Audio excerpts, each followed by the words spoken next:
Diploma medical faculty কোথা থেকে করছেন এটা? কোথা থেকে এটা? ড্রাগ লাইসেন্স আপনার অধীনে এটা ড্রাগ লাইসেন্স? আপনি ফার্মাসিস্ট হয়েছেন? ফার্মাসিস্ট নিজে এখন হতে পারেননি। ফার্মাসিস্টের কোনো কাগজই তো নেই আপনার কাছে, আর কিছুই নেই, কোনো শর্ত বলি কোনো কিছুই নেই আপনার কাছে। এইভাবে করা যাবে না। ডিএমএফ ডাক্তার বলতে ডিএমএফ বলে ডাক্তার হবে না, ডিএমএফ প্র্যাকটিশনার হিসেবে কাজ করবেন।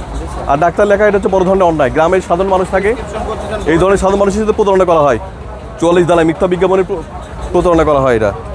তারপর হচ্ছে যে আপনি ফার্মেসি হিসেবে আপনি এই ওষুধ এভাবে আপনি প্রেসক্রাইব করতে পারবেন না। আপনার ছবি কই? এটার সাথে ছবি আছে, রেজিস্ট্রেশন আপনার ছবিটা দেখেন তো। আপনি যে ডিএমএফ বললেন, দেখি ডিএমএফের সাথে আপনার ছবি মিল দেখেন তো। কেন অনলাইন থেকে আপনি দেন, আপনার রেজিস্ট্রেশন নাম্বার দিয়ে দেন, আমার অনলাইনে আমি দেখবো, আপনার ছবি দেখবো আমি।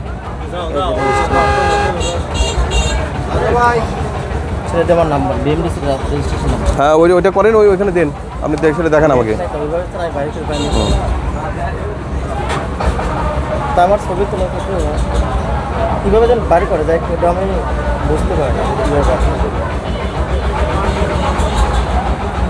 আপনি নিজেই জানেন না কীভাবে বের করতে হয়? নিজে নাকি সে ডিএমএফ, অথচ নিজেই জানেন না নিজের রেজিস্ট্রেশন কীভাবে বের করতে হয়।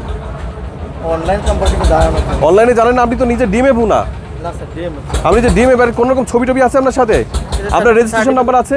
আর ডিএমএফ মানে সেমি ডাক্তার না, বাট সেমির কাছাকাছি। আপনি সেটাই নিজেই বের করতে পারেন না। অনলাইন থেকে মানে গুগল থেকে ডাউনলোড দেওয়া লাগে স্যার রেজিস্ট্রেশন নাম্বার। আপনি সেটা আপনি কত সালে পাইছেন এটা? আপনি ডিএমএফ আপনি বিএ সার্টিফিকেট কত সালে নিছেন? 18। আর আজকে কত সাল? প্রায় 8 বছর হয়ে যাচ্ছে। আপনি নিজেই জানেন না কীভাবে বের করতে হয়। নেট নাই তো আপনার জন্য জেল আছে কিন্তু। স্যার নেট নাই তো হয়ে যাবে। নেট নেই, আর নেট নিয়ে আপনি আমাদেরকে দেখাতে বাধ্য তো। এটা আপনি সেই কপিটা রাখবেন, আপনার রেজিস্ট্রেশন নাম্বারের অনলাইন কপি।